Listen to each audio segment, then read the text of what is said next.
दोस्तों बहुत सारे हमारे पास ऐसे क्वेश्चन आए थे कि हम कहाँ पर एसआईपी स्टार्ट करें, कहाँ पर म्यूचुअल फंड में हम इन्वेस्टमेंट स्टार्ट करें। क्या हमें बैंक के थ्रू एसआईपी करना चाहिए या ग्रो ऐप जैसे जो प्लेटफॉर्म है, बहुत बड़े बड़े प्लेटफॉर्म है, ग्रो ऐप हो गया, आपका अप स्टॉक हो गया, एंजल वन हो गया, फ़ोन पे हो गया, ये सब जो एसआईपी प्रोवाइड करवाते हैं या म्यूचुअल फंड करवाते हैं, हम वहाँ से करें या डायरेक्टली बैंक से करें। ठीक है, तो इसके पीछे का हम आपको कन्फ्यूजन दूर करेंगे, आप बताएंगे कि कहाँ पर फ़ायदा है।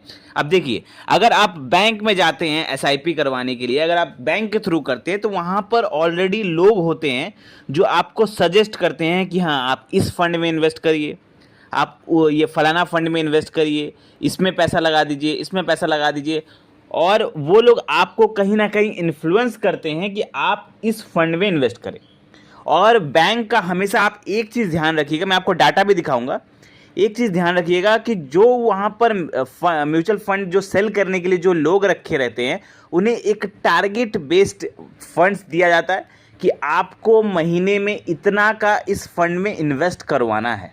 ठीक है, जो भी कस्टमर आ रहे हैं उनको इन्फ्लुएंस करना है कि आप इस फंड में पैसा लगा सकते हैं। तो उन लोग टारगेट बेस्ड फंड आपको बताते हैं, ऐसे फंड बताते हैं जो उनका सेलिंग जोन में आता है। ठीक है, अब सपोज करिए अगर जो फंड उनको दिया गया है बेचने के लिए, जो उनके बैंक का फंड है, अगर वो फंड भले फंडामेंटल स्ट्रांग है या नहीं, उससे उन लोगों को मतलब नहीं है। उन लोगों को सिर्फ मतलब है कि आप लोगों को कैसे भी समझा बुझाकर इन्वेस्टमेंट करवाना अपने उस फंड, ताकि उनका टारगेट पूरा हो जाए मंथली। दूसरी तरफ जब आप किसी ऐप के थ्रू करते हैं तो वहां पर क्या होता है कि आप अपने पसंद के फंड चूज कर सकते हैं। जैसे अगर आप ग्रो ऐप में कर रहे हैं या किसी भी ऐप में कर रहे हैं तो आप अपने पसंद से फंड को चूज कर सकते हैं। आप पहले खुद एनालिसिस कर सकते हैं उस फंड का, जैसे हम बहुत सारे वीडियोस में बताते रहते हैं ये फंड अच्छा है, ये फंड अच्छा है, तो आप खुद भी वहां पर एनालिसिस करके फंड को चूज कर सकते हैं और ऐप में जाके फंड ले सकते हैं। लेकिन जब आप बैंक में जाएंगे तो जब आप बोलेंगे मुझे ये फंड लेना है, तो वो आपको कहीं ना कहीं इन्फ्लुएंस करेंगे, सर ये मत लीजिए, आप हमारा वाला लीजिए, क्योंकि ये जो फंड है उनको वो सेल करना है, इसलिए वो आपको ऐसा इन्फ्लुएंस करेंगे कि आप वो फंड नहीं लेके जो वो बताएंगे वो फंड ले लेंगे। पहला बात ये। दूसरा बात ये कि जब वो लोग फंड आपको दिलवाते हैं, ठीक है, तो वहां पर उन लोगों का जो ये होता है सेलिंग होता है, वो रेगुलर फंड वो सेल करवाते हैं। क्यों? रेगुलर फंड में उनका कमीशन बना रहता है। जैसे आप लोगों को ध्यान दिया होगा किसी भी फंड को जब आप देखेंगे तो उनका एक रेगुलर प्लान भी होता है, उनका एक डायरेक्ट प्लान भी होता है। डायरेक्ट प्लान में एक्सपेंस रेशियो कम होता है, रेगुलर प्लान में एक्सपेंस रेशियो ज़्यादा होता है, क्योंकि एक्सपेंस रेशियो बढ़ता है क्योंकि उसमें कमीशन बना रहता है एजेंट्स का, जो लोग आपको वो फंड सेल करवाते हैं। तो अगर आप बैंक के थ्रू जाएंगे तो वहां पर आपको रेगुलर फंड वो बताएंगे और रेगुलर फंड ही वो आपको ज़्यादातर करवाएंगे, क्योंकि उसमें उनका कमीशन बना रहता है। एक ही कंपनी का दो रेगुलर और डायरेक्ट दोनों फंड होता है।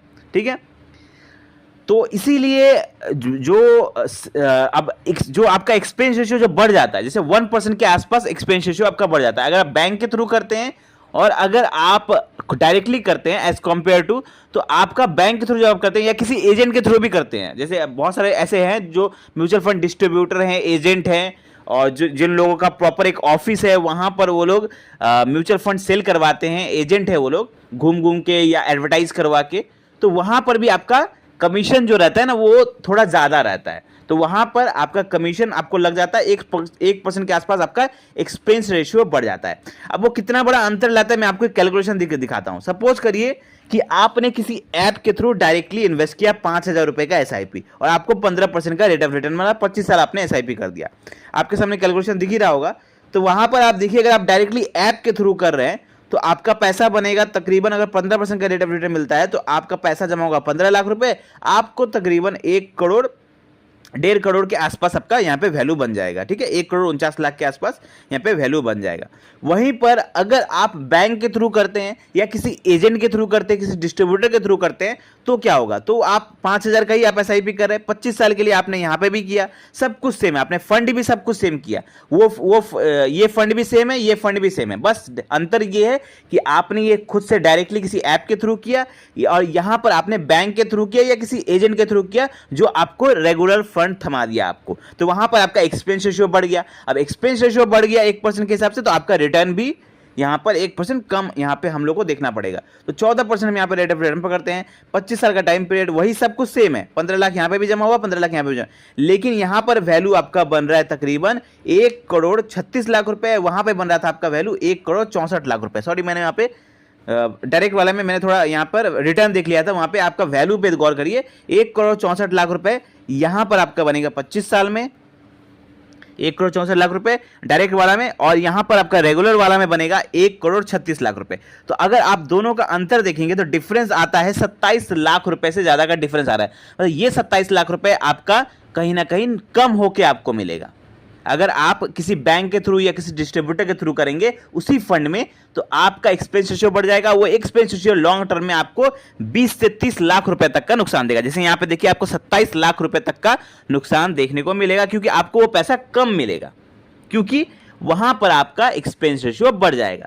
तो इसका बस सोल्यूशन क्या है? सोल्यूशन यही है कि आप जितना हो सके खुद से एसआईपी करें, किसी ऐप के थ्रू करें, ज़्यादा इजी रहेगा। और अगर आप ऐप के थ्रू भी नहीं करना चाहते, अगर आप बहुत ज़्यादा सिक्योर रहना चाहते हैं, तो आप क्या कर सकते हैं, जिस भी म्यूचुअल फंड को आप चूज करना चाहते हैं उनका एक प्रॉपर एएमसी का वेबसाइट होता है। जैसे अगर आप स्टेट बैंक का म्यूचुअल फंड चूज करना चाहते हैं तो स्टेट बैंक का म्यूचुअल फंड का वेबसाइट होता है, वहां पर जाकर उनका फंड चूज कर सकते हैं। क्वेंट का आप करना चाहते हैं तो क्वेंट का वेबसाइट है। अगर आप यहाँ पर किसी भी फंड को, टाटा का अगर करना चाहते हैं, टाटा का भी वहां पर आपका म्यूचुअल फंड का वेबसाइट है। तो आप जिस फंड का वहां पे डायरेक्टली उनके वेबसाइट से भी म्यूचुअल फंड कर सकते हैं। वहां पे आपको लॉगिन करना पड़ेगा, वहां पे आपको केवाईसी करना पड़ेगा उनके वेबसाइट पर, उसके बाद आप कर सकते हैं।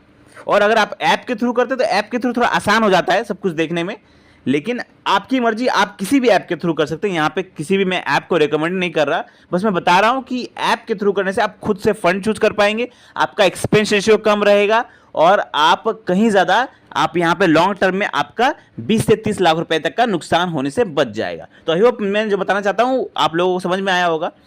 यहाँ पे मैं किसी बैंक के अगेंस्ट नहीं हूँ, मैं किसी एजेंट के अगेंस्ट नहीं हूँ, किसी डिस्ट्रीब्यूटर के अगेंस्ट नहीं हूँ। मैं बस ये बताना चाहता हूँ कि मेरे जो ऑडियंस है उन लोगों का ज़्यादा से ज़्यादा फायदा हो। मैं उन लोग का भी शायद घर उसी से चल रहा होगा, उन लोग एसआईपी करवा रहे हैं, म्यूचुअल फंड करवा रहे हैं, लेकिन यहाँ पर जो आप लोग जो खुद से कर सकते हैं, जो लोग नहीं कर सकते खुद से, वो लोग एजेंट के पास जा सकते हैं, बैंक के पास जा सकते हैं, लेकिन जिनके पास थोड़ा सा भी नॉलेज है वो खुद से भी एसआईपी करवा सकते हैं और उनका कहीं ना कहीं यहाँ पे फायदा होगा। इसीलिए मैं रेकमेंड करना चाहता हूँ कि आप डायरेक्टली किसी ऐप के थ्रू करिए। अगर आप ऐप के थ्रू नहीं करना चाहते तो आप उनके वेबसाइट के थ्रू करिए। जैसे कि जो एएमसी का वेबसाइट में आप जिस फंड को चूज करना चाहते हैं, तो एएमसी से डायरेक्टली करेंगे तो वो और ज़्यादा अच्छा बात है, वहाँ पे आपका और ज़्यादा फायदा होगा। तो आई होप मैं जो बताना चाहता हूँ आपको समझ में आया होगा। मिलते हैं कल एक नए फाइनेंशियल वीडियो के साथ। थैंक यू, धन्यवाद।